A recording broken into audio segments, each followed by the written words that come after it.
je m'appelle Ludovic Piton, j'ai 16 ans, je fais actuellement une année linguistique en Suisse allemande et je vais partir dans 2 mois en tour du monde. Je m'appelle Mireille Piton, j'ai 52 ans, je suis mariée avec 4 enfants qui ont entre 24 et 17 ans.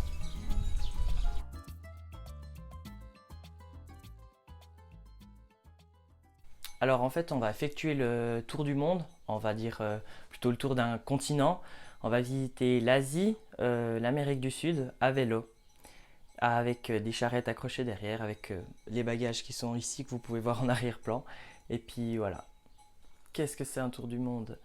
Alors ça peut avoir, je pense, plusieurs significations.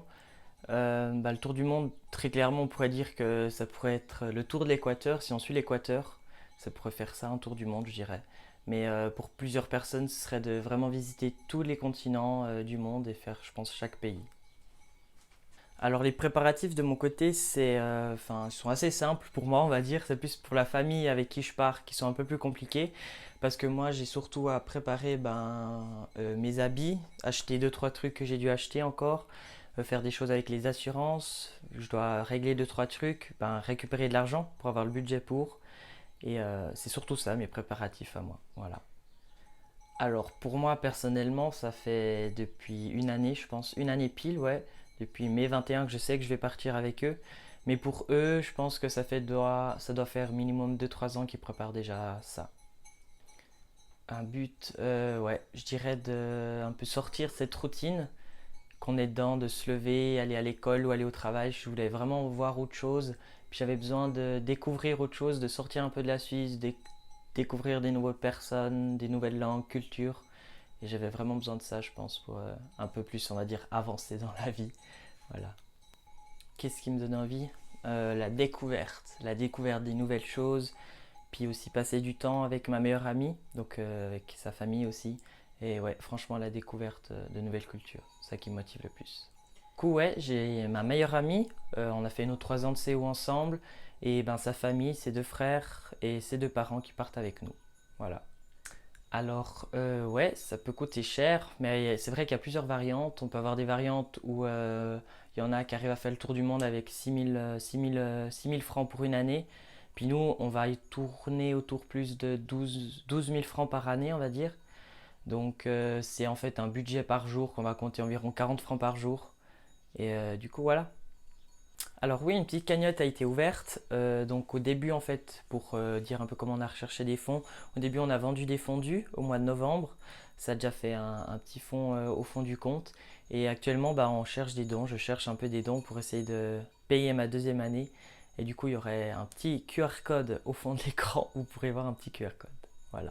Alors, après ces tours du monde, je vais faire le collège ou peut-être un apprentissage. Je ne sais pas encore ce que j'ai décidé de faire.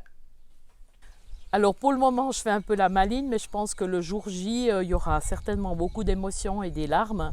Mais je suis très très fière qu'ils puissent partir et heureuse qu'ils puissent rencontrer du monde et voyager comme ceci. Alors je m'en rappelle pas du tout ce que je faisais ce jour-là, mais c'est vrai qu'il est venu un petit peu comme une anguille. Enfin, il faisait des sous-entendus, il disait qu'il y avait une famille qui partait faire un tour du monde à vélo, machin. Et puis c'est seulement quelques temps après qu'il a dit « moi j'ai envie de partir avec ». Et puis qu'on s'est rencontrés avec l'autre famille pour voir comment on allait faire et où il partait, tout ça. Alors j'espère qu'on pourra vraiment... Moi j'ai envie de participer pour voir où il passe, si on peut faire des visios et puis partager avec plein de monde, ceux qui l'ont déjà soutenu pour ce voyage. Et puis voilà. Alors oui, préparatif, on a dû aller faire un passeport, on a été changer de lunettes, on s'investit pour tout ce qui est caisse maladie, la réga, enfin voilà. Et puis oui, on a été faire des achats aussi pour des choses qu'il avait besoin pour son voyage. Il y a encore plein de petites choses qu'on devrait faire ou à quoi on pense maintenant qu'on n'a pas fait. Puis c'est vrai que ça s'approche, il reste on va dire un bon mois. Et puis donc il faut qu'on se bouge un petit peu. Vous venez de découvrir la présentation de Ludovic Piton et de sa maman Mireille Piton. Je vous propose de partir maintenant à la découverte de Monsieur Crozat, Olivier, qui est le directeur du CO de la Glane, qui va également partir avec sa famille. Je vous laisse avec sa présentation. Alors, Olivier Crozat, j'ai 48 ans, directeur du CO de la Glane depuis 2006. J'habite Bilance, j'ai 3 enfants, et puis ça fait maintenant depuis 1999 que je suis au CO de la Glane. Alors, ce tour du monde, je ne l'appellerai pas tour du monde, j'appellerai connaissance de notre planète ou bien visite de notre planète, parce qu'on ne sait pas du tout ce qui va se passer. Contrairement à notre départ de 2014, celui-ci, il est beaucoup plus particulier car on peut pratiquement rien planifier, dû au Covid, dû à la guerre en Ukraine. Donc on y va presque mois après mois. Donc ça, c'est déjà beaucoup plus particulier. Par contre, notre envie, c'est de pouvoir prendre du temps, la famille, les enfants, pour vivre différemment du stress habituel. Et pourquoi pas s'arrêter des longues périodes, voire même peut-être travailler dans l'humanitaire une certaine période, on verra. On laisse tout ouvert, en fait, c'est la grande nouveauté, on ouvre complètement le projet. Puis après, la différence, c'est que nos enfants sont beaucoup plus grands qu'il y a quelques années, et donc tout le monde a donné un peu son avis, ses envies de ce qu'il voulait faire durant ce tour du monde, donc on les a intégrés dans ce tour du monde. Donc ça veut dire que on va commencer par l'Asie.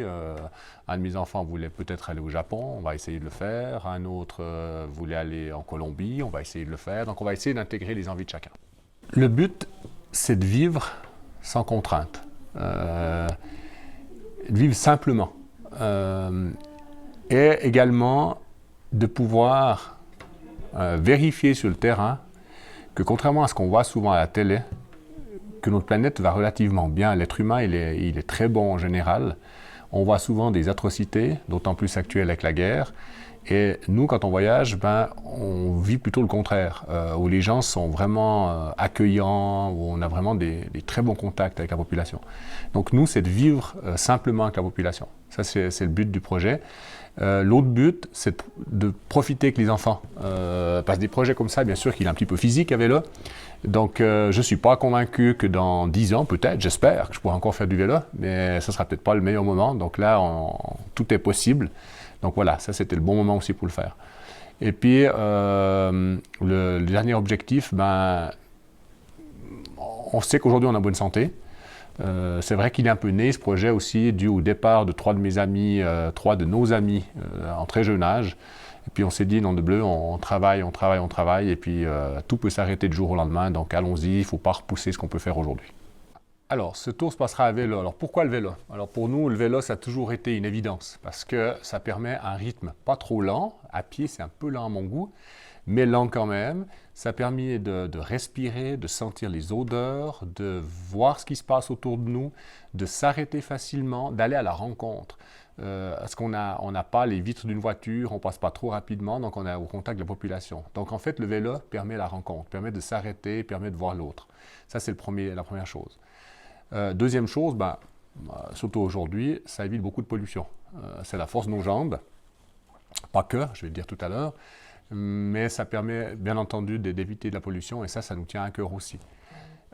Troisième élément, le vélo, c'est naturel. Et puis, finalement, le fait qu'on voyage différemment du tourisme de masse nous ouvre les portes aussi de différentes personnes sur la planète. Le contact est encore simplifié. Quelle sorte de vélo? Alors, on va partir à vélo en bambou. Ça, c'est la première chose. On s'est lancé dans la construction pour toute la famille de vélos bambou, toujours dans une idée de projet un peu fou, de faire différemment, et puis surtout de montrer que des matériaux écologiques sont possibles dans la construction de vélos. Il n'y a pas besoin d'en commander partout, on peut se les faire soi-même. Donc ça, c'était un premier projet. Et puis le troisième point, c'est qu'on va partir avec un vélo électrique solaire, c'est-à-dire qu'on est autonome en énergie, et donc on a chacun un panneau solaire avec nous pour produire notre propre énergie. Alors, pour le CO de la Glane, c'est assez c'est sur les rails, je dirais, c'est même très bien sur les rails, puisque c'est mes 2 adjointes de direction, Magali Brusco et Chantal Egli, qui reprennent ensemble la direction d'école. Donc, on a mis au concours à l'interne un poste d'adjoint de direction. Ça sera Madame Delphine Richaud qui a été nommée pour ce poste-là. Donc, tout est sous contrôle pour la direction. Et l'avantage de cette solution, c'est que Madame Brusco et Egli sont mes adjointes, comme je l'ai dit. Et ça fait 10 ans qu'on travaille ensemble, donc elles connaissent tous les projets. On a construit ensemble tous les projets, donc je dirais le mot d'ordre, c'est la continuité. Ça va simplement continuer tout le travail qu'on a fait jusqu'à aujourd'hui. Alors, toute la famille, j'ai dit, donc on a donc mon épouse, mes 3 enfants, et puis un jeune, Ludovic, qui est venu nous trouver quand on a commencé à évoquer qu'un jour on repartirait, en disant « mais le jour que vous repartez, j'aimerais bien le faire avec vous ». J'aurais peut-être pas la possibilité de le faire dans d'autres conditions. Si mes parents sont d'accord, si vous êtes d'accord, j'aimerais bien partir avec vous. Donc on partira à 6 et pas à 5 avec Ludovic, qui a donc le même âge que ma grande fille, 17 ans. Un mot à partager. Il y a 2 parties chez l'être humain. Il y a la partie du travail puis la partie privée. Nous, on a la chance, on est conscient qu'on a une énorme chance de pouvoir partir dans le cadre, à la fin, puis retrouver notre travail à la fin de ce congé sabbatique. Mais le mot, c'est si on peut, s'il y a l'envie, parce qu'il faut avoir l'envie, il faut se lancer, il faut enlever les doutes, enlever les peurs, et puis se lancer pour faire de tels projets qui peuvent être beaucoup plus courts. Il y a des projets qui se font sur 2, sur 3 mois, des projets qui peuvent se faire, nous on le fait sur 2 ans. Mais tout projet de n'importe quelle durée, c'est important de les vivre. Donc le mot d'ordre, je dirais, c'est vivre ses rêves, vivre ce qu'on a envie de faire et se donner les moyens. C'est vrai que tout le monde dit vous avez de la chance, bien sûr, c'est une énorme chance. Mais il faut aussi se donner les moyens, il faut le préparer, il faut le projeter et puis y aller et se lancer. Donc à tout le monde, le mot d'ordre, c'est lancez-vous. Voilà, vous venez de découvrir toutes les personnes qui vont partir faire cette découverte du monde. Maintenant, la chose suivante, c'est que vous allez avoir, mois après mois, leur suivi, leur progression dans ce monde. Également des photos, mais également des petits témoignages, interviews. Donc, moi, je vous dis à très bientôt sur la LRT Télé. Restez bien branchés et puis à tout bientôt. Ciao, ciao.